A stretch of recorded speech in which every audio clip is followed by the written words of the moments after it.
Welcome to Blizzard Fire. We hope this video helps fire up your solution. You start by isolating the pane and removing loose chips. This prevents scratches.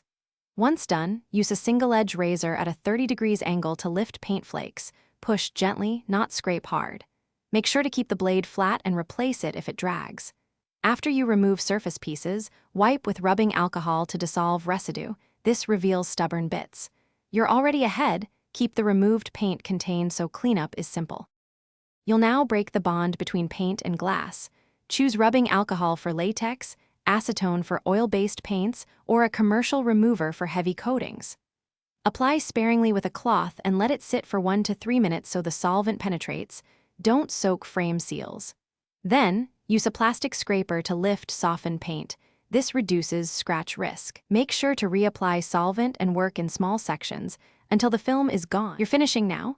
Clean the whole pane with glass cleaner and a microfiber cloth to remove streaks and solvent traces. Buff until clear. Once dry, inspect for haze. If present, wipe with a 1-to-1 vinegar and water mix and dry thoroughly.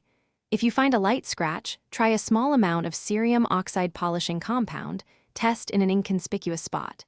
If scratches are deep or seals are damaged, stop and consult a professional. This avoids making the problem worse. Thanks for watching. If you found this helpful, don't forget to like and subscribe.